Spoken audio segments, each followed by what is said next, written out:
Grant Buter here with Moon Valley Nurseries. I'm the Director of Training and Development, doing this for over 12 years. Here to give you some April landscape and gardening tips. A lot of the yards are riddled with weeds. It's time to pull them, time to get out there, right? We have an array of pre-emergence, so after you get them pulled, you can put this stuff down and prevent the weeds from ever coming back again for at least 6 months. Another cool thing too, get your kids out there, get them involved, have them pull some weeds. Give them a quarter for each one that they do. It's starting to warm up right now. Make your proper adjustments with your drip system. For any questions on that, call us or make sure to go to moonvalleynurseries.com. We'll have those watering guides ready for you too. Make sure you're staying up on pruning and trimming.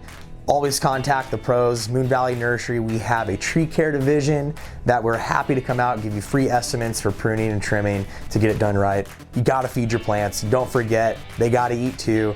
We really recommend our moon dust this time of year, suggested once a month, March through October. We also have an array of many other fertilizers to fit all types of plants and all types of soils. We're here for you. Come to Moon Valley to see the experts and we'll teach you how to take care of that perfect landscape to make it look great all through April.